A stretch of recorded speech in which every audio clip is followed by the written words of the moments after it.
The baptism of Jesus. At that time Jesus arrived from Galilee and came to John at the Jordan to be baptized by him. But John tried to make him change his mind.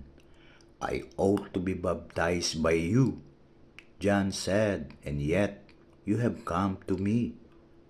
But Jesus answered him, Let it be so for now, for in this way we shall do all that God requires. So John agreed. As soon as Jesus was baptized, he came up out of the water.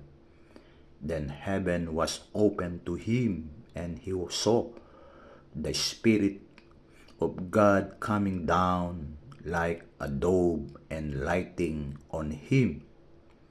Then a voice said from heaven, This is my own dear Son, with whom I am pleased.